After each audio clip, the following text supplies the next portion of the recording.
Kick us off. All right. So, my work has awful computers. Mine too. I've worked for the same company for 4 years, and I've gone through 7 computers in that time. Wow. Yeah. We started out. I think it's pretty obvious probably for anyone who listens to the show, but I'm a software engineer, and when I started the company, we had towers for all of our engineers. And my very first tower that I used, the power supply shorted out on within my first few months. So they gave me a new tower. And then a few months after that, I don't think that one actually had any issues, because a few months after that, we switched to laptops for everyone, so we could take meetings in conference rooms and still work and all of that. So everyone got new laptops, and we switched to HP laptops. And these were like the most workstation-y laptops you can get. Like they had Xeon processors in a laptop. I've never heard of a Xeon in a laptop. That sounds crazy. Well, it exists, but it's apparently very unstable because they all blue screened, like consistently. It was a real issue. So we ditched the HP laptops and we switched to Dell's as our development machines. Dell XPS laptops, which for the most part were good. They were a lot slimmer than the HPs. They had i7s in them instead of Xeons, but honestly, for the type of work I was doing, it wasn't that big of a deal. But I think it might have been bad luck. The year of XPS laptops that we switched to had a weird bug with their Thunderbolt controller chips that I can't even explain it, but we plugged all our computers into Thunderbolt docks to use them at our desks, and some kind of glitch with this chip caused it to like continuously process something that caused them to overheat and then wear out really quickly. And this is like a known issue with this generation of XPS laptops. So we had a Dell tech that would come in and like give everyone new motherboards every few months when their chips would fry and their computers would stop working. So that was a regular occurrence. And at some point I had a graphics card issue as well, and got just a whole new computer at that point. And anyway, so I've gone through a few of those, and I think I'm trying to figure out how I got to 7. I know I'm at 7, but I don't remember the exact order. But anyway, what ended up happening was I just gave up on using work computers. And this lined up with about the time that everyone went remote. So I switched to, if I was going to be working from home, I might as well be using my much more powerful, much more reliable desktop computer that I built myself a few years ago. And I've been doing that for the last couple years. The problem is that I have to work in a Windows environment, and so my Windows computer ended up becoming like my main work computer, obviously, but also my personal computer. And so every time I needed to do something, I just did it on my Windows computer because it's what I had out and that's what I had set up. And I continuously upgraded it, and it ended up being like this 4K monitor crazy setup that was for my work, but also I just played with it in my spare time as well. 3 times 4K monitors. Yeah. Nice. It was really nice. But it was Windows. And I didn't really realize it until a few months ago when my boss is like this. I was having a conversation with my boss about computers, and we were mutually complaining about the office computers, and I had mentioned offhand to him that I've been using my personal computer for a couple of years. And he said that's not acceptable. Not as in me working on my personal computer is not allowed, but like I shouldn't have to do that. Mm-hmm. Yeah. So he reached out to IT, and they sent me a ThinkPad laptop. We've switched to Lenovo computers. Oh, nice. Now. That's what I've got from work. Yeah. I don't know a lot about Lenovo, but the ThinkPad brand, back when it was still owned by IBM, I've got quite a bit of experience with them. In fact, my very first computer was a ThinkPad laptop, a Windows 95 one. So I've got a little bit of a fondness for them, and it's been very reliable for me in the last, week or two I've been using it. The legacy of ThinkPad has continued since Lenovo took over the brand. Good. Very good. So I use this as an opportunity. I reorganized my office, to get back to the main point. Reorganized my office, and I separated my personal and my work stuff, like separate desks entirely, so that I could like maybe have more of a mental disconnect from when I'm going from work to personal, and maybe make that differentiation a little easier. But at the same time, I realized that the only reason I've had this like big fancy Windows gaming desktop setup that I've had for so long is because I'm using it for work. I don't game much. It's like hooked up to a VR headset, but I don't play VR games. So anyway, I stripped it down. I put all the monitors down in the basement. I saved one 4K monitor still sitting on my other desk over here, hooked up to the tower, just in case there's something that, like from my couple years of working on it, that I forgot to move to my laptop. I can get to it easy. But other than that, I've taken my M1 MacBook Pro and the LG Ultrafine monitor that I did have in my podcast booth, and I moved that out to my big main desk in my office. So now when I want to do something for fun, browse the web or whatever, I've got a Mac to do it on, and I've moved all my personal files onto it, and I took my iMac, which was my podcasting computer for a long time, and put it back in my podcasting setup. So now if you look at the perimeter of my office, I've got 6 computers lining the walls all around the perimeter of the office. And that's working computers, running computers, I should say, right? Right. Yeah. If you count like just everything that's like on display on shelves, it's way more. But like actual plugged in, I can sit down and use it right now is 6 right now on the 6 perimeter computers. of my office. So you've got the ThinkPad, the M1 Mac Mini, the iMac. I've missed a couple there. Yeah. So I've still got the gaming computer. And the Mac Pro. Still set up in case I need a file off of it. Yes. And I've got my Mac Pro, which is like, my NAS equivalent or whatever that keeps, it's my deep storage for stuff. And then I've got, I'm kind of lumping 2 together into one computer.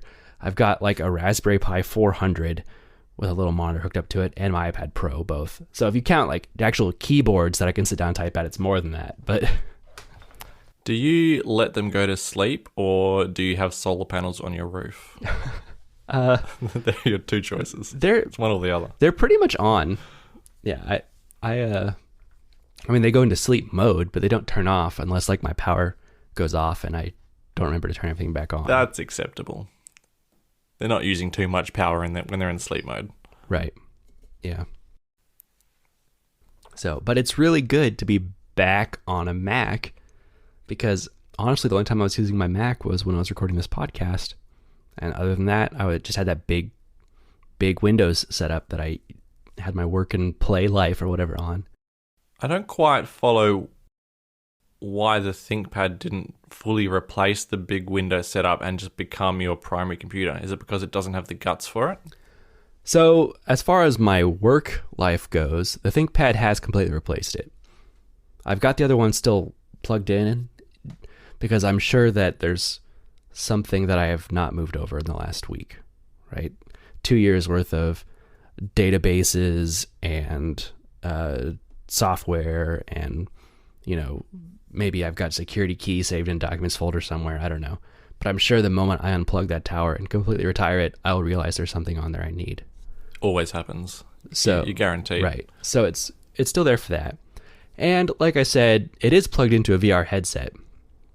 And I don't really play any VR games. It's kind of a novelty, and after you've played them all, then whatever. But it's set up to run VR games, and not really an issue I've had recently. But when I had company in the past, it was always something that they enjoyed.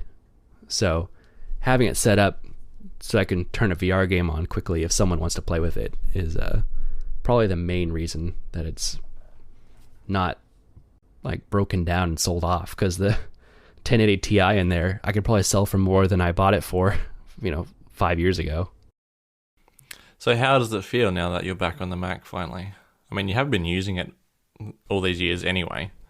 Right. Yeah, it feels good. There's a lot of things that I've missed out on in the last few years of being on Windows. Like every integration with iOS.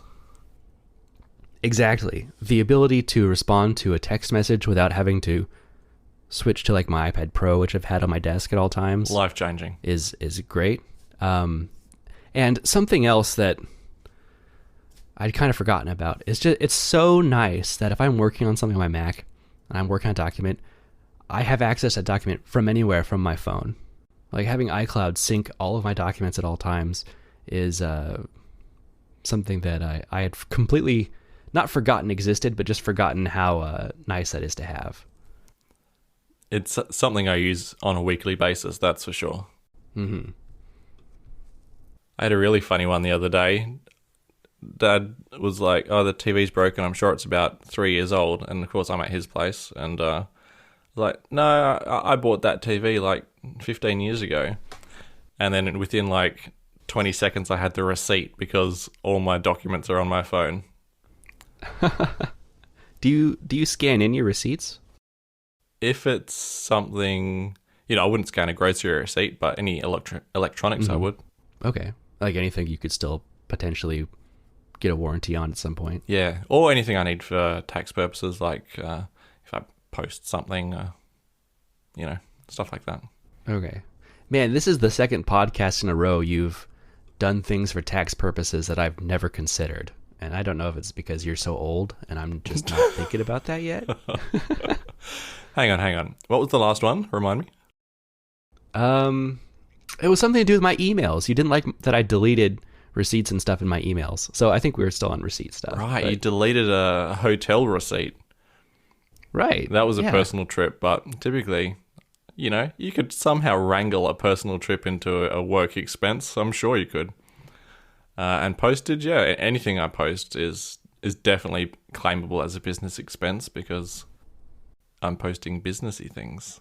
Interesting. And is this is like your main company business, or is this like you're claiming it as like your own personal business? I don't submit the claims to my employer, but I'm registered with my own trading details, so the income doesn't amount to much each year, but you claim what you can. I do invoice for things that I do, certainly photography related, occasionally IT related still. Right. Yeah, you do have the photography stuff. I was gonna say, if I have any expenses, I don't claim them on my taxes. My work pays me back for those. That's ideal because you get the whole amount back, whereas I'm just getting the tax back. Well, speaking of hotel receipts, I've got a follow-up on that weird PDF issue I was having a couple weeks ago.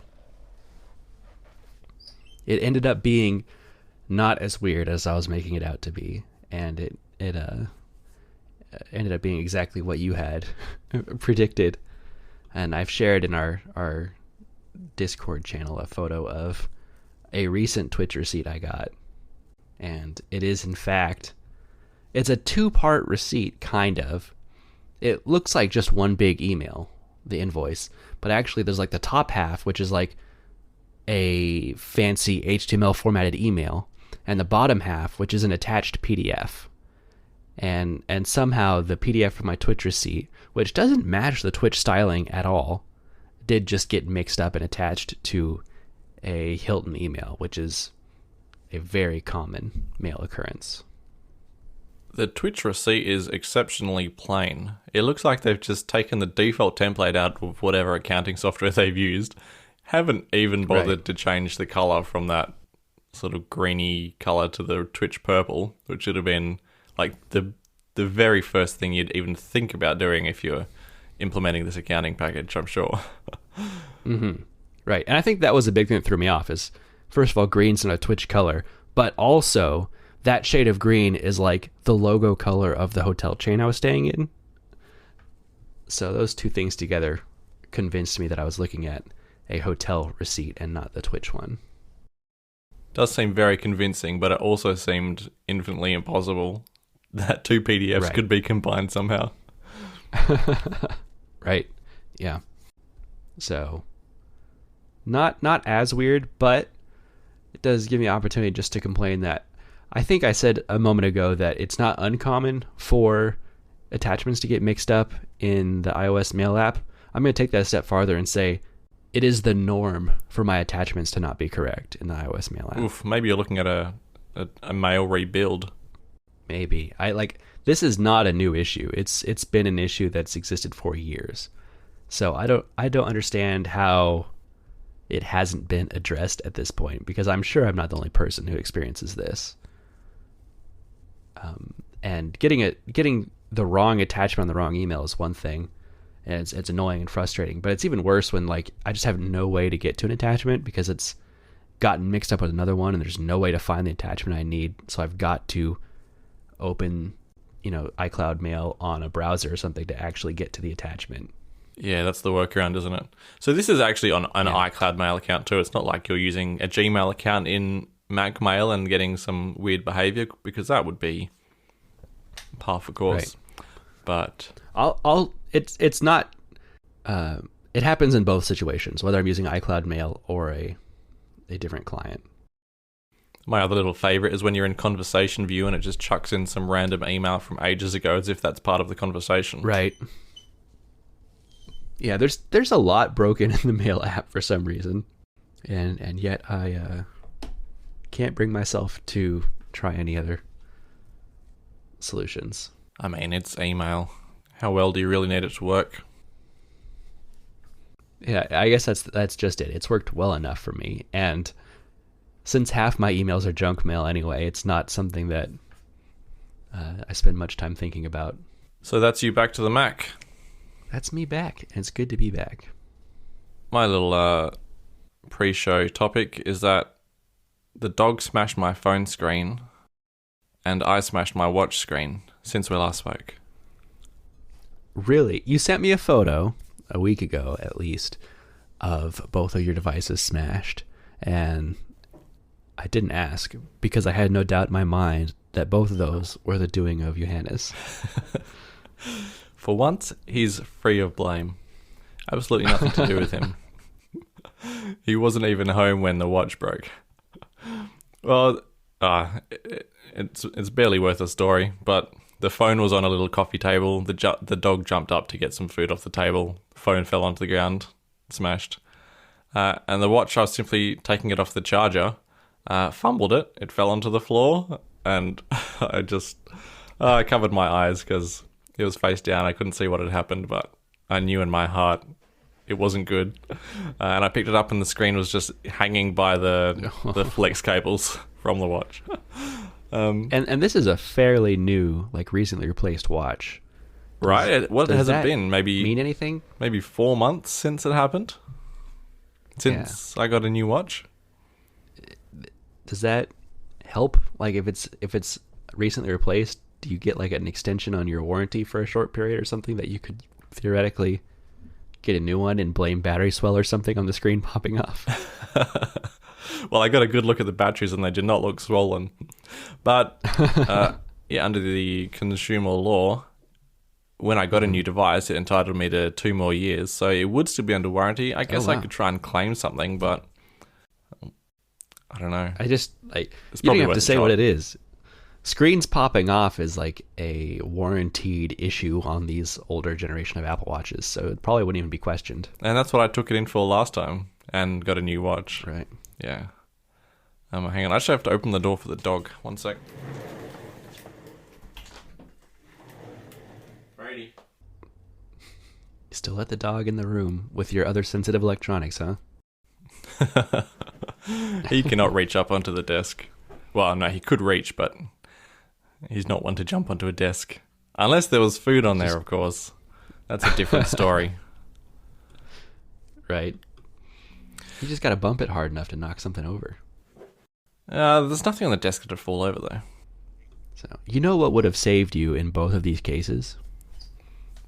Carpeted floors. Well, in my defense, the phone fell outside onto bricks and the watch fell in the bathroom onto tiles. So, okay. In no instance would your beloved carpet have saved me. Well, just for the sake of clarity here, I have seen many carpeted bathrooms. That sounds disgusting. A carpeted bathroom? Yes, it does. But bathrooms get so wet, so you're just walking through like a slush all the time? Mm-hmm. Really? Oh, okay. My grandparents have a carpeted bathroom. They actually have, well, they've got 3 bathrooms on the main floor, but they have 2 bathrooms that are like not master bathrooms on the main floor of their house. And this is the only house I've ever been to that's like this, but they're gendered, basically. There's a standard bathroom, you'd think, with like a linoleum floor off of a laundry room, and that's the guy's bathroom. And they have a carpeted bathroom off of their living room area, and that is the girls' bathroom. And I presume that's because girls are less likely to pee on the floor. Huh, okay. That has brought back a really distant memory for me. Okay. But the house I grew up in, when we moved into it, so I'm like 4, 5, 6 years old, the toilet door had women on it, like a women's sign. Oh, really? Yeah. But I'm pretty sure there was no second toilet. But I guess there must have been in the past, like an outhouse which men used. Ah, okay. Which is fairly typical actually for like a 1950s house in Australia to have the toilet as an outhouse. Really? As recently as the 50s? Oh yeah, definitely, yeah. In fact, this house I'm talking about wasn't connected to a sewage system. I feel like you guys must have been a bit behind on that. Yeah, possibly. Because the oldest house I lived in was built in 1900, and it had a bathroom. Like, not an add-on, like a part of the original house bathroom. Okay. We're just more sophisticated over here. I suppose you are.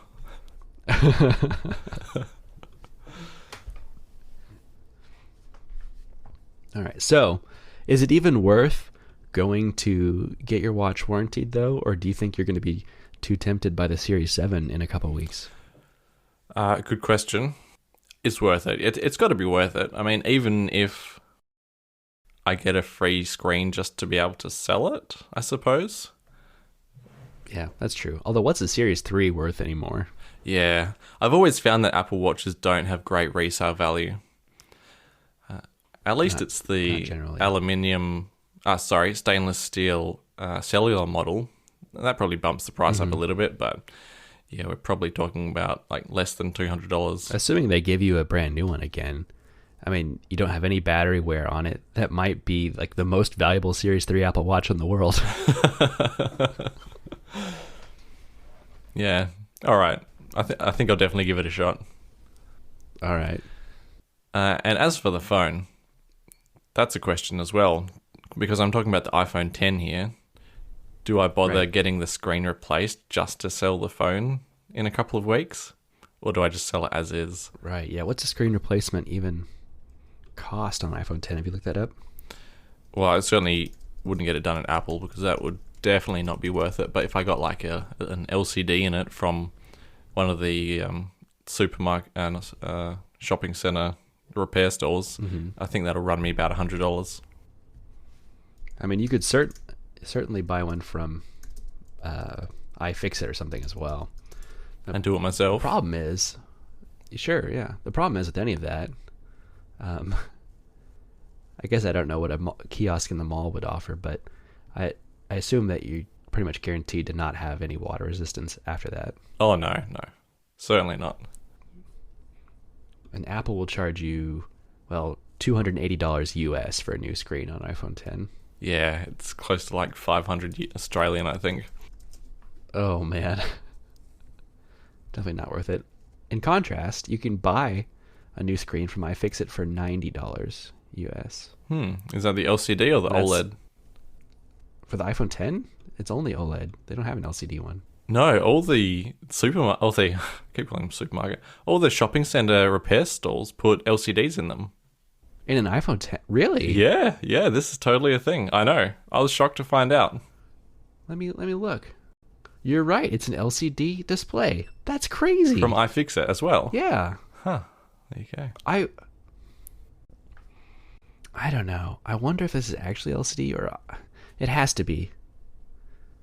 They're definitely LCD. Oh, here we go. There's an OLED option.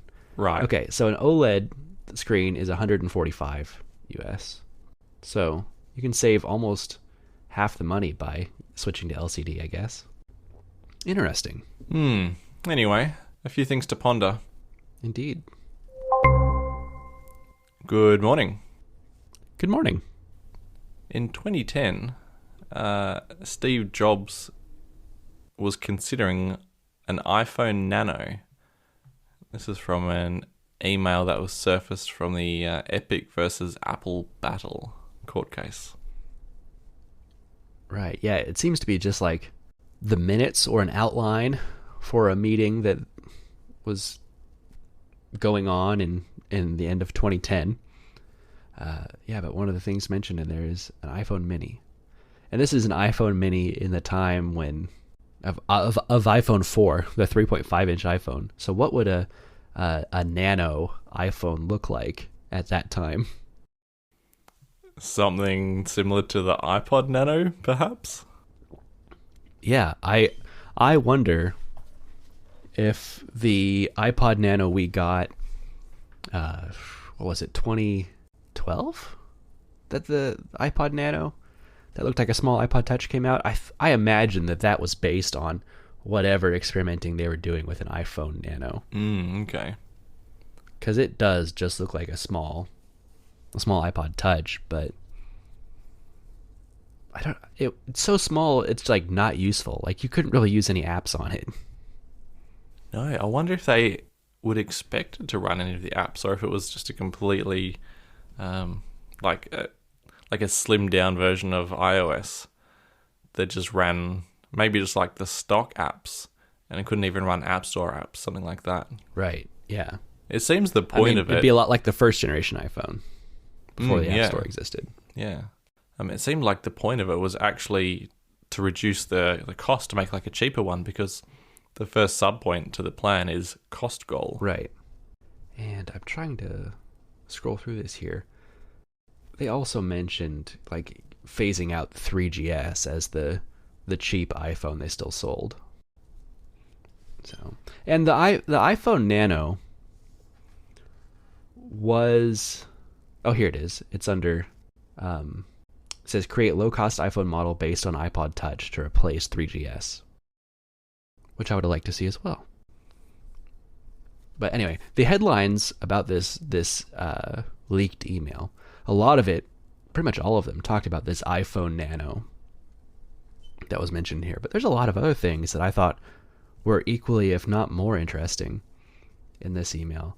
I thought it was really neat that this email that is from 2010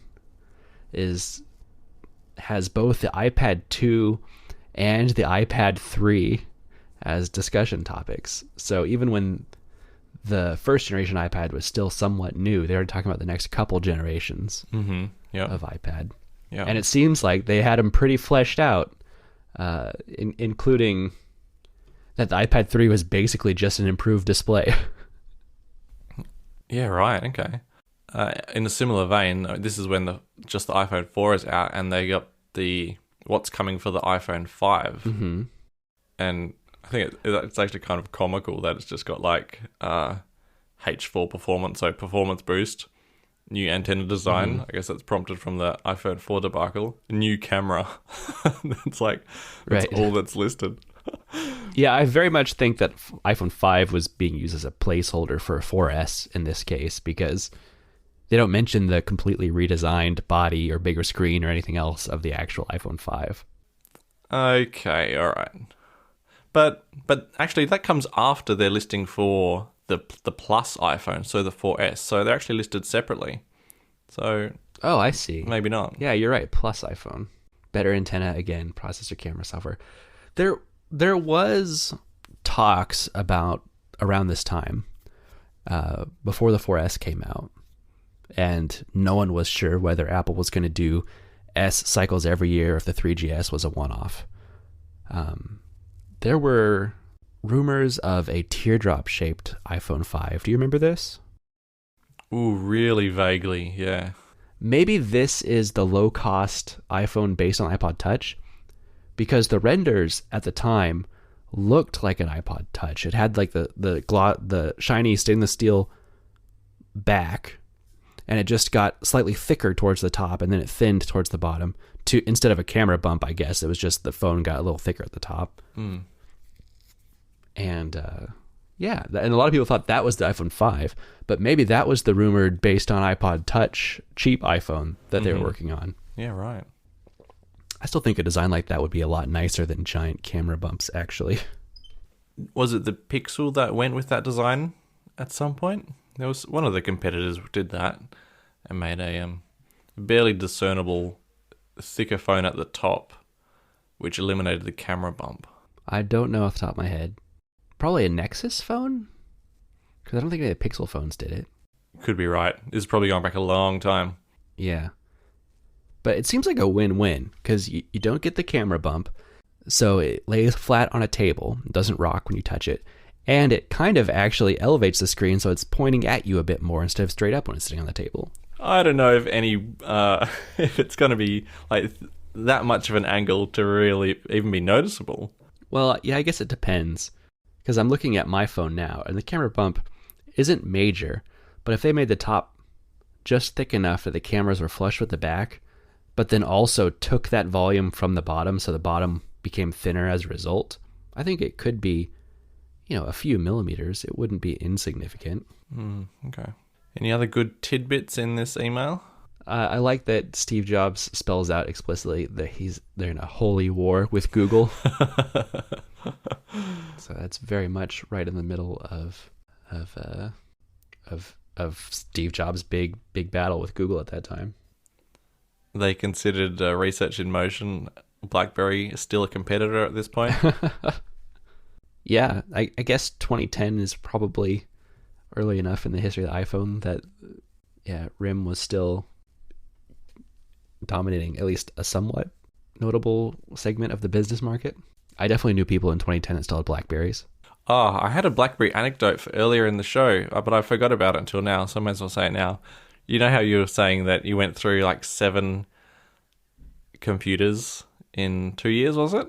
Mm-hmm. I could one-up 4 years. you with BlackBerry. Really? Yep. So How?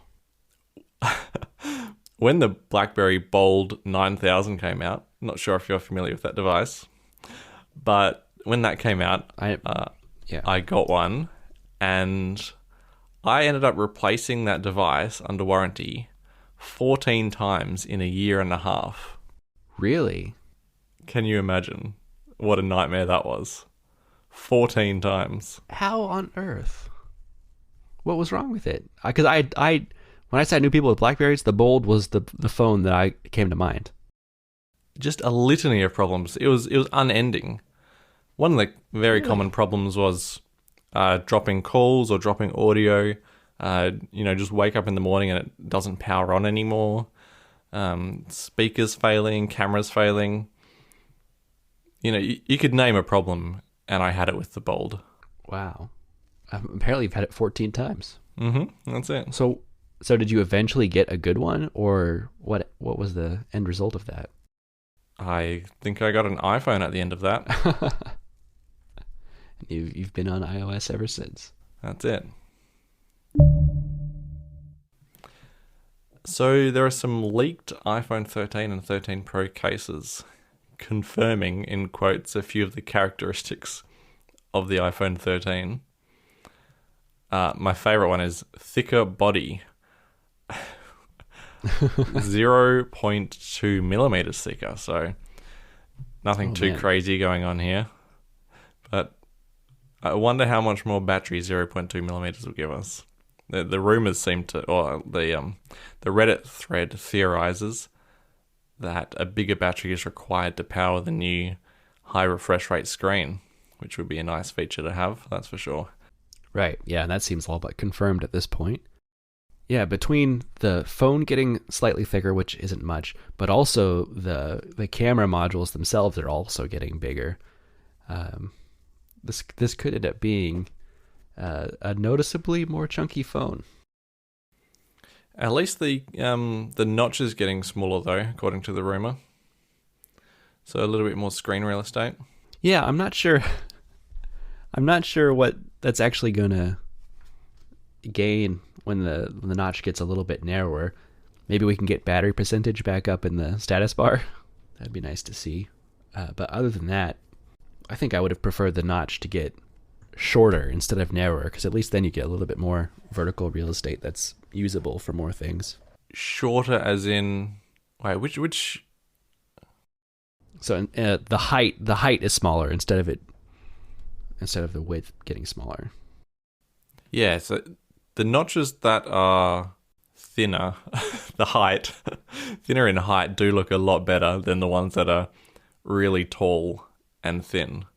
Those ones kind of look, I don't know, less refined, but I bet it's way easier to make them thinner horizontally than shorter vertically. Right. And that seems to be exactly what they're doing, just by moving the earpiece up into the bezel area so that the notch only accommodates cameras instead of also a speaker. This, as well as some information that John Prosser has shared in the last couple days, that the new Face ID that is smaller and it's going to be in these new phones is maybe a big enough improvement to be called like a Face ID version 2. I don't know if you've seen some of this most recent stuff that's been shared in the last couple of days, but Apple has a lot of internal employees testing this new Face ID sensor array with a special case they've designed that attaches to an iPhone 12 but houses the new Face ID array. And they've been asking their employees to test this new array while wearing masks and having like glasses on that are maybe fogged up from wearing the masks. Okay. So I'm not sure how it works like this. Maybe it's using some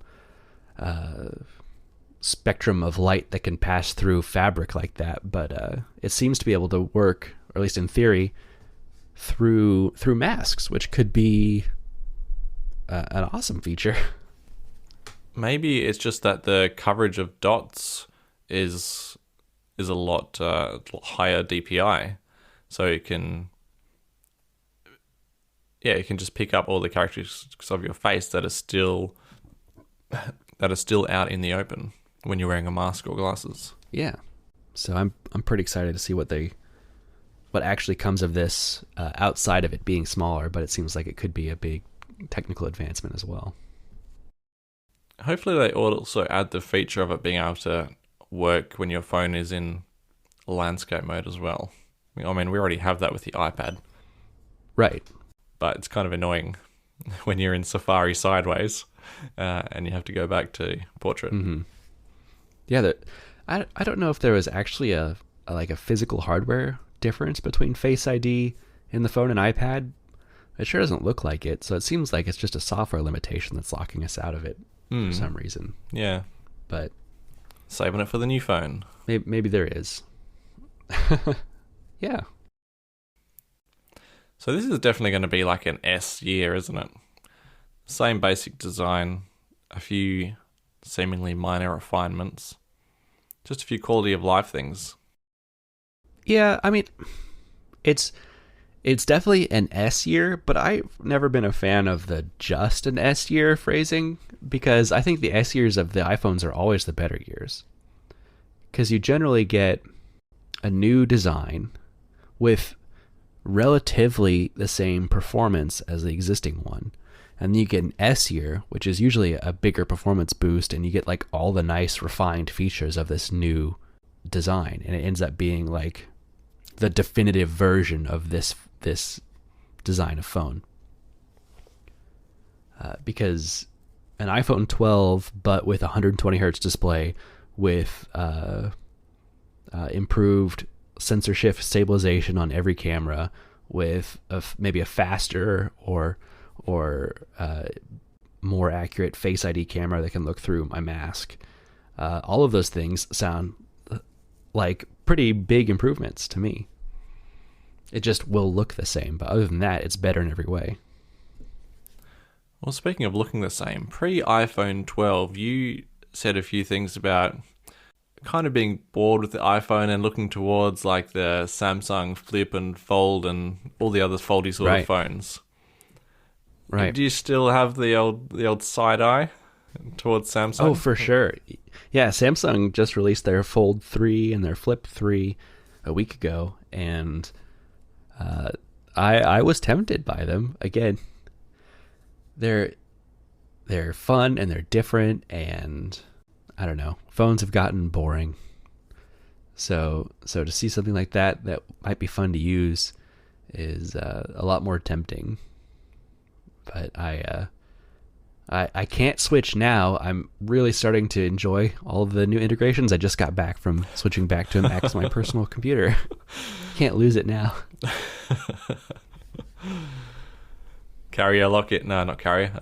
Ecosystem lock-in right there. Oh, for sure. Yeah, even if there was no quality of life changes from switching, just the financial burden of needing new headphones, needing a new smartwatch, those kind of things is enough to keep me locked into iOS.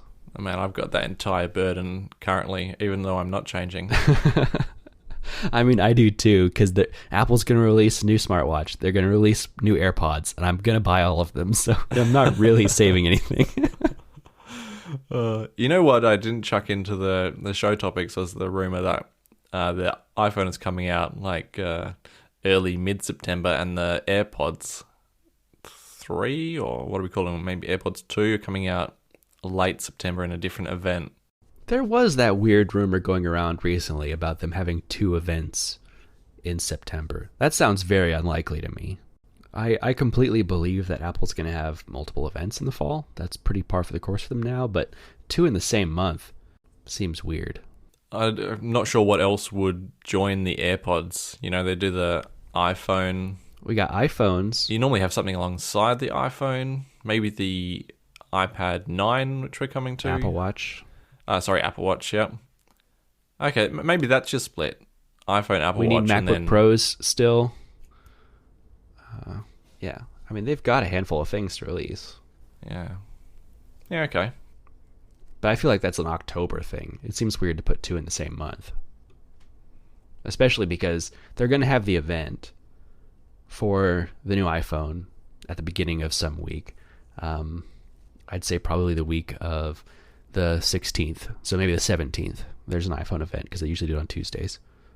So then you order it on the 20th when pre-orders open. And then they'll be delivered on the 27th. So it would be weird to have an event right in the middle when everyone's still excited about their iPhones coming. Yeah, you don't want to step on your own news cycle with some new products. Speaking of the Apple Watch Series 7, apparently it's coming in a new size. 45mm according to the rumors. Right, yeah.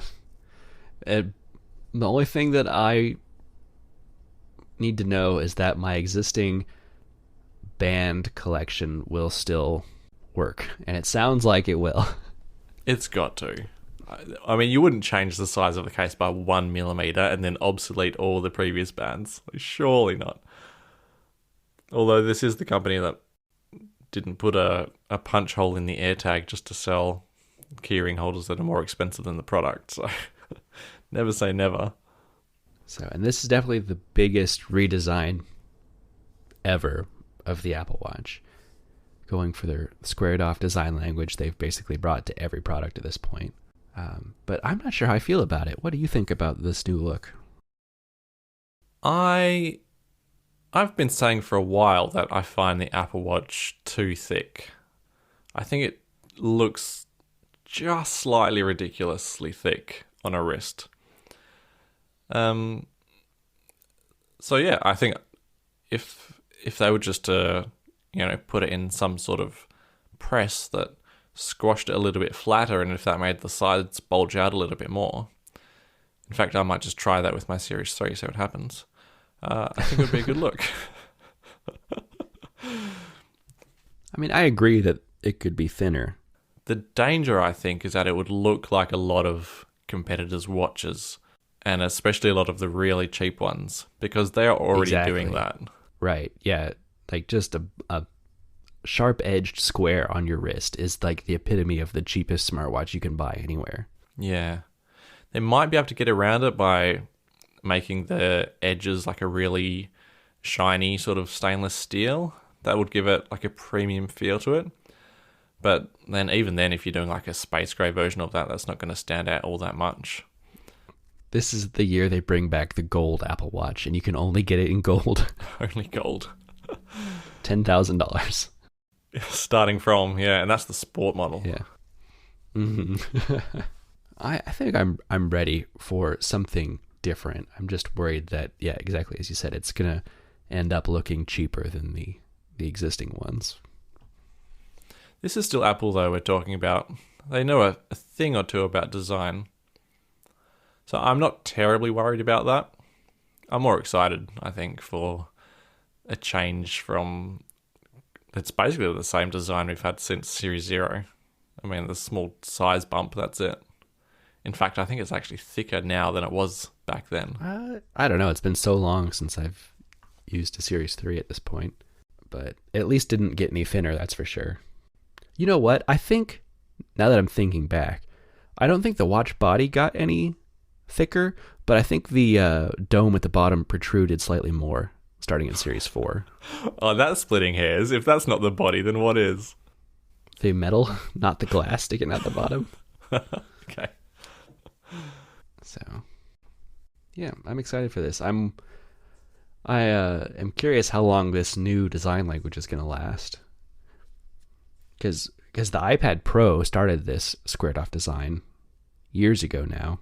Was it 2018? So this is already a 3-year-old design language that they've now brought to the iPhone. They've brought to the iPad Air. They're bringing to the Apple Watch. They brought to the iMac. In a lot of ways, this is the most homogeneous, consistent use of a design language across all their products I've ever seen. But it doesn't seem like it lasts, because what happens in another year or two when we can't have another S year for the iPhone and they got to change something up? Are they going to change the design language now? One product is going to not match everything else they make, or are we stuck on squared off edges for the foreseeable future now? What else is there? You've got round edges and you've got squared off edges. And we've been in a cycle going back and forth with that for the last 15 years, at least as far as the iPhone goes. So back to round? No, it's too early for that, I think. When we went from 5S to 6, mm-hmm. and we stayed on round edges for ages after that. Yeah, how iPhone many years 6 was that? 2014. Yeah. So that would have been 6 years. So that we probably another 10 years worth of flat edges for the iPhone. Yeah, I mean, all signs point to this being a long-term thing. The leaked redesign MacBook Pro bodies and MacBook Airs that are allegedly coming next year have all squared off edges and they're much more flat. So I think this will be something we see across their entire product line everywhere. And it'll be, by the time we finally get down to the base model iPad has squared off edges, and that'll be the moment that they switch over, because now they don't want their Pro products to look like their cheap ones. There are only so many shapes out there, though, so what do they do? I don't know, maybe 10 years from now, they'll be all in on Apple Glass. Something completely new. Transparent glass. I mean, maybe this is the design that's going to see us out until we switch to, Apple gets on board with folding devices and things like that. You got to know they're thinking about it. Oh, yeah. I mean, there's definitely been lots of talk about even, prototypes they've been messing with, so... But yeah, even folding devices is just a stopgap for augmented reality, which is their long-term goals, at least as far as I'm aware. What do you think about an M1X Mac Mini being launched in the next several months? I think this is just like a Groundhog Day when it comes to the Mac Mini. For as long as I can remember, there's been a new Mac Mini rumored to launch in the next several months. Right. Yeah, Mac Mini's an interesting place right now. Because it's always been their cheapest Mac, but it's also always been very outdated, and everyone's it's always due for an update, so it's going to get one any day now. Yeah, always due. But at this point in time, the Mac Mini is one of the fastest computers they sell. And there's rumors about them putting an even faster chip in it, which is really cool, and it's inevitable. I mean, Apple clearly thinks there's still a spot in the market for a higher performance Mac Mini. That's why they still have these higher end Intel ones for sale on their website. They're clearly not going to keep those around. So there's got to be something that's coming to replace it. And whether it's M1X being the Mac Mini Pro with the M1X. I don't think so. I think it's just gonna be Mac Mini. They've never differentiated between their higher performance and lower performance Mac Minis in the past, and this seems to be not at all the Mac Pro Mini that has been rumored for the last year. Right? That seems like a separate product than this one, and so I think a Mac Mini Pro and a Mac Pro Mini, whether that would be the names or not, some variant of that would. You're splitting hairs and it's getting confusing. And I think you have a Mac Mini that you can get with an M1 or an M1X, and you've got a Mac Pro, and yeah. And it just happens to be mini because of Apple Silicon. Because of the right. I think this will be great. I think some of the I've been mentioning John Prosser a lot, but did you see the renders he shared that he allegedly have seen some of these already and shared renders of what they looked like? I've gone out of my way not to read stuff from him, so go ahead. Okay. When he gets renders done, he's never been wrong, right? Because it's usually because he gets renders of photos that he's seen of prototypes. Okay. So his renders are pretty cool to see. And these Mac Minis that he shared, they kind of look like the original generation. You remember the original Mac Minis that were aluminum and had like the glossy white plastic tops on them? I sure do. Back when they were G4 PowerPC chips still. Think about those, but squashed down to like even thinner than the current Mac Minis. And the aluminum comes in all the colors of the iMac. And you've got this white top on it. And then along the back, you've got... I don't have all the ports in front of me, but more ports than the current Mac Mini has. I just pulled it up right now, if you'd like me to go through them from the render. Sure. Go ahead. So you've got a massive power button, and then you've got a MagSafe looking, but a circular MagSafe looking power cord, 4 times USB-C/Thunderbolt, 2 USB-A, 1 Ethernet, and 1 HDMI. Right, and this circular power cord is the power jack that exists on the iMac currently, the new M1 iMac. Then why put Ethernet on the box? Maybe 10 gigabit? Yeah, maybe. And where's the SD card, for God's sake? Sounds like you're going to get it in the Mac Pro, or MacBook Pro. Hopefully that is true. What we need is all the Pro level computers to have SD card slots. Yeah, I mean the redesigned iMacs, which is the first actually redesigned computer to have Apple Silicon, does not have an SD card slot. But that's not the Pro tier of iMac. Right. That's the thread I'm clinging onto. The thread of hope. Well, maybe in Apple's mind, the Mac Mini of any variant is not a Pro computer. That could be right. So, and I think that in their mind, maybe the issue of needing to carry around a dongle with you everywhere you go with a MacBook Pro is an issue, but a desktop computer, you can plug in an SD card reader and it's just a permanent thing. So maybe not as big of an issue they need to address. But yeah, very playful, colorful, and reminiscent of an old design. The original design of the computer, just in the same way the iMacs are a throwback to the original iMac. So I'm all for it. I'm a sucker for nostalgia. So tell me, have you moved any domains over to iCloud yet? I have looked into it, and I have a bunch of domains that I just own that don't have any emails associated with them. So it would be easy to create some email accounts with them. I just haven't gone through the process yet. There are a couple of limitations to it. For instance, it says you can only, if you were to make it like a family domain in iCloud, you can only create 3 email addresses using the domain. That seems exceptionally limiting. Mm-hmm. That's 3 email addresses per family member. Oh, okay. That's not too bad then. That's fine. All right. I'm not worried about that anymore. But thank you. Some of the problem is still that, like one of the domains that I own that I'm not really doing anything with is our show domain, ourapple.show. We had emails associated with it at one point that have since lapsed just because they were unused.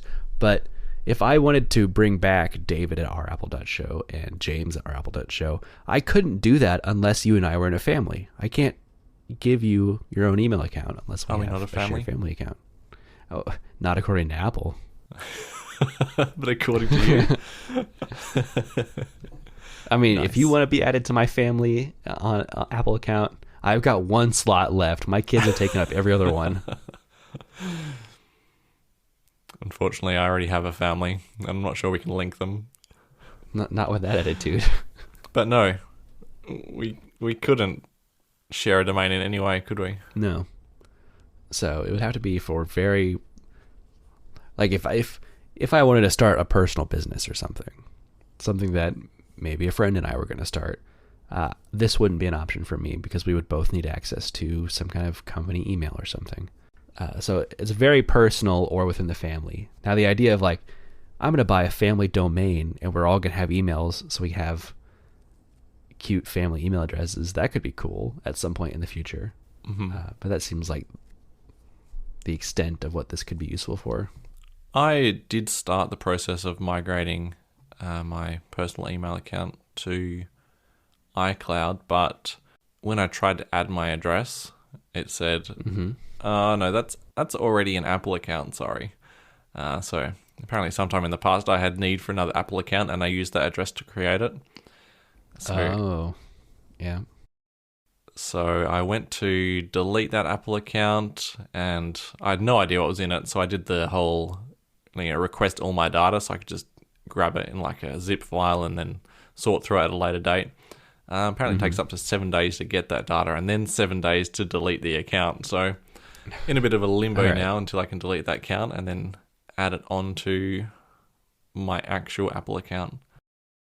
I'm still a little bit hesitant about doing the whole process though, because currently with my self-hosted email, I've got the whole suite of cPanel tools at my disposal for doing whatever the hell I want, and I'm certainly not going to have all those options once it's part of iCloud. Well, sure, for email specific things, Mm-hmm. but you could still have your custom website or whatever, as well as this Apple hosted email. Yeah, and I mean the motivation for actually doing it is firstly have one less account set up on everything, which is just nice. You don't have to maintain it, you don't have to monitor it, you don't have to add it to a new account when you set up a new device. You don't really need to these days anyway. And also, I don't really use my hosting for anything else anymore. Like my website is somewhere else, and I pay for hosting every year just for emails now. Yeah, exactly. That's my personal burden. You get an idea for I get an idea for a project, and it's like the way I name stuff if I'm working on a project is I see what domains I can buy. So once I find a domain that's available that matches a project idea I have, I buy the domain, and sometimes if I'm really enthusiastic, I register an email address. I'm like, oh yeah, people are going to be wanting to contact me and get support on this or whatever. And then I end up spending way too much money on all these email addresses that aren't in use for anything. So if I could just have Apple handle all that for no additional cost, that would be nice. Yeah, just need a few DNS records and you're done. Yeah. I saw a comment, I don't know if this was on Reddit or somewhere else, but it definitely rang true to me. It said something to the effect of, the number of people that know how to edit a DNS record and also want to use iCloud email is a very small overlap. Yeah, that Venn diagram. The circles are barely touching. Right. That's hilarious. But yeah, just for the cost saving, I probably will be using it in the future as I think that I need an email address for some domain that I've bought on a whim. Mm-hmm. Yeah, same here. I've got some great domains. Howfarinfries.com is something I own. Excuse me? How far? How far in front? It's a website that I threw up for converting distance to number of French fries. Oh, so, okay. I was hearing you right, just not understanding. All right. So you can say how far is 100 kilometers in French fries, and it's apparently a number so big that I really can't spell it out. 1.69 million McDonald's French fries is 100 kilometers. Specifically McDonald's French fries. Right, because I found an MIT research document that calculated the average length of a McDonald's French fry, and so I used that research as the basis for this website. Is that apostrophe in the right spot on McDonald's? Let me look. Between the D and the S. Which is where it normally is, but before a possessive plural. God, I don't know. I don't know. Probably not. Well, does McDonald's... McDonald's has an apostrophe in their name. In that spot, yeah. Yeah, it's not going to move, is it? Yeah. I mean, maybe there should be a second apostrophe. McDonald's is. Maybe. McDonald's is. Anyway. So that's a candidate for an email address, is what I'm saying. I wish I could email you about this. I just need to throw up a bunch of advertisements on this website because it's bound to be popular. I could be making a bunch of money off of this. Yeah, maybe write up some press release and submit it to all the big news sites and see if you get any traction that way. I mean, it's not completely unheard of. This website was inspired by the ramblings of a development team I was on a year ago. I don't remember how. We were talking about the distance between two things, and we were looking up websites to convert it to things. We got it in like stack of money, distance between two things, and like number of trucks and things like that. And someone wanted to find it in French fries, and it didn't exist. There was no website for that conversion, so I made it. Not even Wolfram Alpha? Maybe. That's a good question. Wolfram Alpha can do any conversion. How long is an elephant in French fries? I mean, I hope it doesn't work so that your site still has a reason to exist. I used Wolfram Alpha as well. I said, how far is 100 feet in French fries?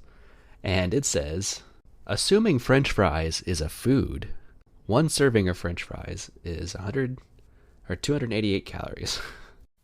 It has no idea about the length of a chip. Yeah. Oh, yeah. I have to put how far in chips for you.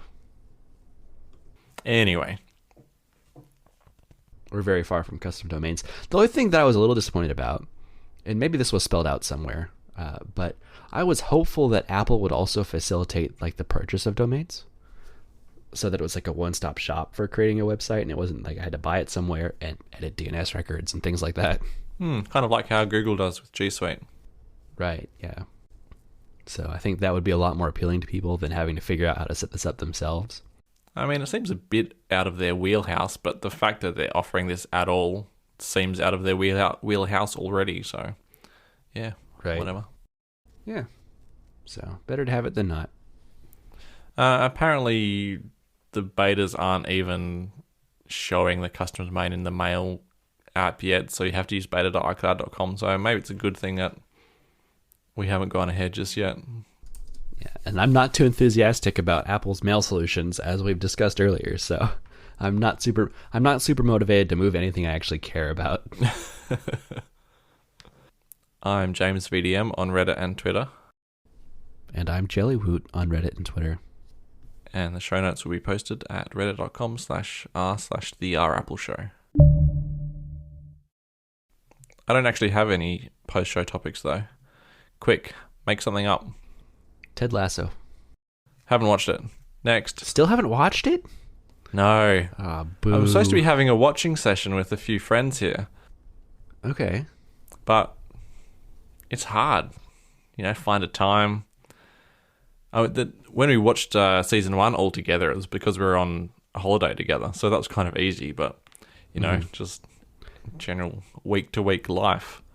If only a technology existed to facilitate the playback of a video on 2 devices at once, maybe while so you having could a FaceTime share the playback.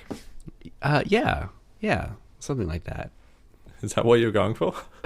Yeah. Not all of us are on iPhone. They don't deserve to watch Ted Lasso. That's an group. Apple only.